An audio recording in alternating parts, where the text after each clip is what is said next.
Okay guys, another day, another video na naman tayo. Ano ang mangyayari kapag may copyright claim ang aking video sa YouTube channel?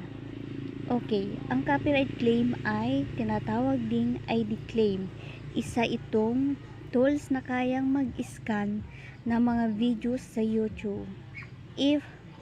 Kapag may ginamit itong video clips, images, at music background na hindi naman sa'yo or walang permission sa may-ari. Ito ang tandaan about sa copyright claim.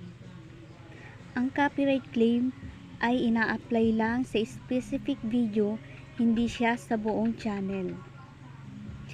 Hindi ito nakakaapekto para hindi ka makapag-post sa mga videos or live stream sa YouTube channel mo. Pwede kang mapunta sa copyright holders revenue ng kinita mo sa specific video na yun, or pwede ring shared revenue, or pwede din na walang gawin ang action copyright holder.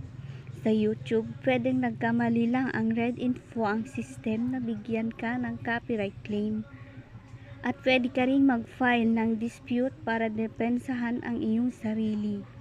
At kapag napatunayan mo na tama ka, matatanggal mo ito at hindi rin ito nakakaapekto sa pag-apply sa monetization. And yun lang. So don't forget to like and subscribe my YouTube channel. Thank you. Bye bye.